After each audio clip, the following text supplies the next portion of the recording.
9 university students, samurai swords, 122 hostages trapped at 31,000 feet. In March 1970, a routine Japanese flight became an international crisis spanning 3 countries. But the hijackers made one fatal mistake. They trusted a map.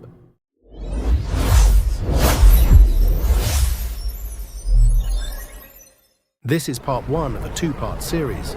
March 1970, Tokyo, Japan. Japan Airlines Flight 3521 departed Haneda Airport bound for Fukuoka, a routine domestic journey expected to last about an hour. 122 passengers settled in for an ordinary morning commute.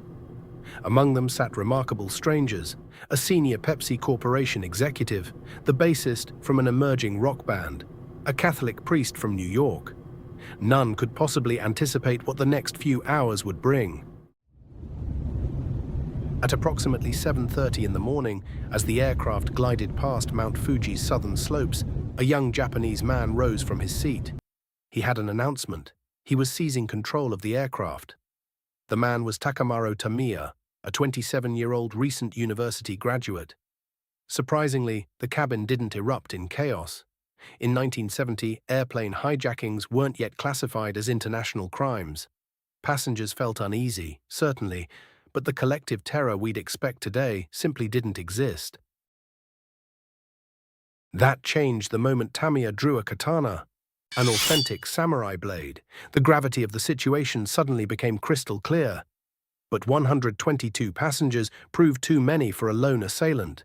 That's when his confederates revealed themselves, one after another. They were university students, young radicals from Tokyo and Kyoto's most elite institutions. The youngest was merely 16, still attending high school. Like their commander, each brandished a samurai sword. Some also carried handguns, others clutched improvised explosive devices. The passengers watched in disbelief as these young men stormed the cockpit while their comrades bound the male passengers to their seats. 9 hijackers in total. But perhaps most shocking was the identity of one particular conspirator. He was the bassist. Moriaki Wakabayashi, from the rising rock band Hadaka no Rarizu, wasn't a hostage at all. He was one of them. With the flight deck breached and the pilots subdued, these sword-wielding sky pirates had achieved complete control of Japan Airlines Flight 3521. How could samurai swords, firearms, and homemade bombs make it through airport security? The year was 1970. Aviation security as we know it simply didn't exist. And the hijackers' demands reflected that era perfectly. Their objective was to fly this aircraft across the Pacific Ocean. Their destination, Havana, Cuba. The communist paradise ruled by revolutionary icon Fidel Castro. These 9 men belonged to the Japanese Red Army faction, a militant communist organization dedicated to toppling Japan's government and abolishing the monarchy. Cuba would serve as their training ground. They intended to receive specialized guerrilla instruction from revolutionary forces, then return to wage armed insurrection against their homeland. They proclaimed their love for Japan. Violent revolution, they insisted, was the only path forward.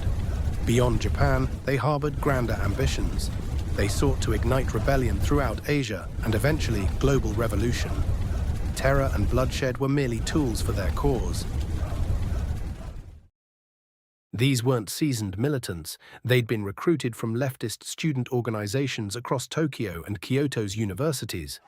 They'd already instigated violent street confrontations and executed small-scale bombings. Skyjacking represented their next escalation. And yes, among these zealots stood Moriaki Wakabayashi, the rock musician whose band had begun as a university ensemble before gaining popularity. Perhaps youthful inexperience and overconfidence explained what happened next. The captain had to deliver some awkward news.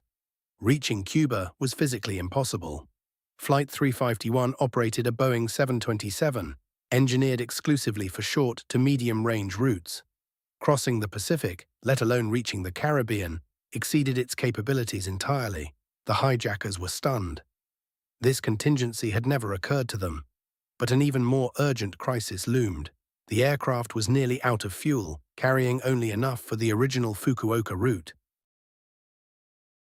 Tamiya had to improvise. If Fukuoka was unavoidable, they'd land there on their own terms. Meanwhile, Japan's Ministry of Transport learned of the hijacking. Vice Minister Shinjiro Yamamura assumed command of the rescue operation. News outlets broadcast the crisis nationwide. Japan had never witnessed an aircraft hijacking before. The nation watched in collective horror. At 9 o'clock, Flight 351 touched down at Fukuoka Airport. Media crews and spectators had gathered en masse. Security forces immediately encircled the aircraft. With 129 hostages, the hijackers believed they held every advantage. Hours of tense negotiation followed. Tamiya vowed to execute every hostage if his demands weren't satisfied. Eventually, both sides reached a compromise. 23 passengers would be freed in exchange for sufficient fuel to reach a new destination. Cuba was no longer viable, too distant.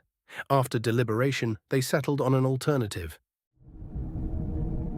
They would fly to Pyongyang, North Korea. This made strategic sense to them.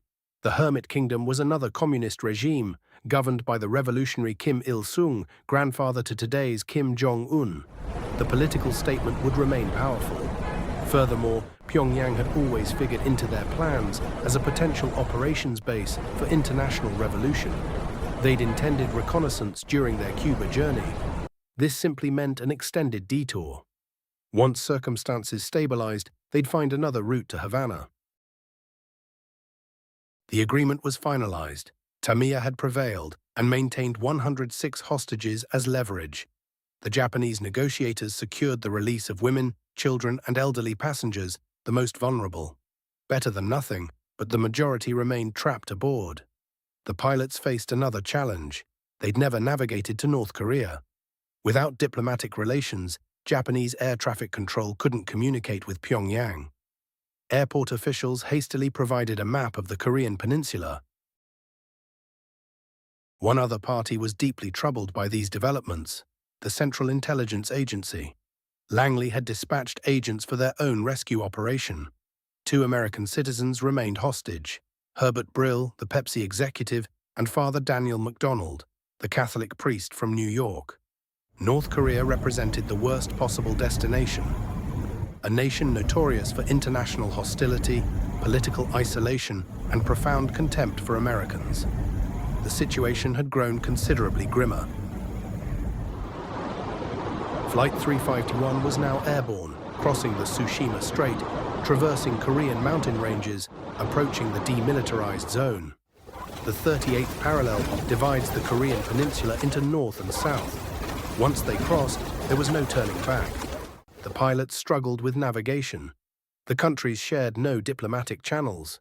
Japanese controllers couldn't reach their North Korean counterparts. The pilots didn't even know Pyongyang's airport location. When they finally examined the map from Fukuoka officials, they were astonished. It was a rudimentary outline apparently photocopied from a middle school geography textbook. No aviation details whatsoever. Navigating to North Korea with this was impossible. Worse still, Pyongyang had no warning of their approach. Every pilot understands that airspace above the DMZ is absolutely restricted. Any aircraft entering could be destroyed without justification or consequence. The crew desperately attempted to reach Pyongyang's control tower. They needed to explain their extraordinary circumstances. Pyongyang, please respond. This is JAL Flight 351. Pyongyang, please respond. Silence. The pilots pleaded with the hijackers, warning of the fiery destruction awaiting them if they continued. But Tamiya remained resolute. He proclaimed North Korea posed no threat. He would personally recruit Kim Il-sung to the Japanese Red Army if necessary. The pilots had no choice. With katana blades pressed against their throats, Flight 351 penetrated the demilitarized zone. Moments later, fighter jets materialized from the clouds, firing upon the passenger aircraft. They'd violated North Korean airspace. Then, abruptly, the shooting ceased. Warning shots. A faint voice crackled through the radio. This is Pyongyang. Respond. English words, heavily accented Korean pronunciation. The relieved pilots frantically explained their predicament to Pyongyang's control tower. Nothing like this had ever occurred before. Despite the bizarre request, after some negotiation, Flight 351 received permission to land. Fighter jets would escort them. The hijackers were euphoric. Their communist allies had welcomed them. But as the aircraft penetrated deeper into the secretive state, the passengers and crew understood a terrible truth. Their fate now belonged to the Hermit Kingdom. At 3:19 in the afternoon, Flight 351 landed at Mirim Airport in eastern Pyongyang. Military personnel swarmed the aircraft. Soldiers, police, high-ranking officials. But also unexpectedly, welcoming civilians holding congratulatory banners. A chorus of schoolgirls singing North Korean greeting songs. To them, these weren't terrorists. They were defectors embracing the glorious nation. A loudspeaker announcement echoed across the tarmac. This is the Democratic People's Republic of Korea, presided over by the great leader Kim Il-sung. Those fighting against Japanese imperialism are welcome here. An elaborate reception greeted the student radicals. A magnificent sight for them, deeply unsettling for the hostages. A North Korean official approached to formally receive these foreign visitors. Tamiya and his men prepared to join their communist brethren. Meanwhile, in a nearby hangar, Japanese authorities and the CIA prepared their rescue mission. The moment had arrived. All that remained was luring the 9 men far enough from the aircraft. The hijackers had indeed reached a Korean capital, but there was one problem. It was the wrong one. Back in Fukuoka, when negotiations concluded unsuccessfully, Japanese authorities and the CIA refused to surrender 106 hostages to North Korea. They chose Seoul instead. They knew time was limited before the aircraft entered North Korean airspace. They needed to think fast. If the plane had to land in Pyongyang, it would land in Pyongyang. On their terms, this became their contingency plan. First, they needed South Korean cooperation. Pulling this off required seamless coordination between 3 nations: Japan, the United States, and South Korea. Something the hijackers could never have imagined. They had under an hour. Aboard the aircraft, the pilots examined their useless schoolbook map. Just as the captain prepared to discard it, he noticed something. Handwritten in the corner, no aviation map. Tuned to frequency 121.5 megacycles. He complied. Shortly after entering the DMZ, fighter jets emerged, firing at the passenger plane. But these weren't North Korean aircraft. The South Korean Air Force was creating an illusion, making the hijackers believe they'd crossed into North Korean territory. Having tuned to frequency 121.5, the pilots received what seemed like Pyongyang's control tower. "This is Pyongyang, respond." A Korean accented voice, but the transmission originated from Seoul. To what extent the pilots participated in this deception remains debated. Perhaps they were equally fooled. Perhaps they coordinated the entire operation.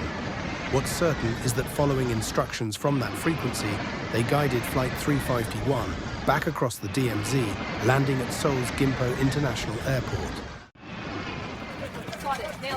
That useless map was never intended for navigation.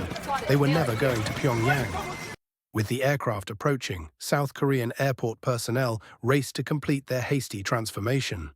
The final element of this elaborate ruse required disguising Gimpo Airport as a Pyongyang facility. They concealed all South Korean branding, removed every South Korean flag, replaced them with North Korean banners. South Korean police donned communist uniforms and North Korean military attire. Civilian actors posed as welcoming crowds, holding congratulatory signs. Girls from a nearby school were recruited to perform North Korean greeting songs for authenticity. Loudspeakers proclaimed the Democratic People's Republic of Korea welcomed those fighting Japanese imperialism. A fake North Korean official approached with a megaphone, inviting the revolutionary heroes aboard a shuttle to meet the great leader Kim Il-sung. It was the best they could accomplish in the time available. Japanese, American, and South Korean forces waited in position. Vice Minister Yamamura stood ready. With boarding stairs positioned at the fuselage, the hijackers prepared to disembark. They were triumphant. This was their revolutionary victory, everything they'd sacrificed for. One by one, they approached the exit. What they couldn't know was that their struggles were only beginning. The remainder of this incredible story will be revealed in Part 2. What happened when the hijackers discovered the truth? How did 106 hostages escape? And what became of the 9 young radicals who started it all? Stay tuned.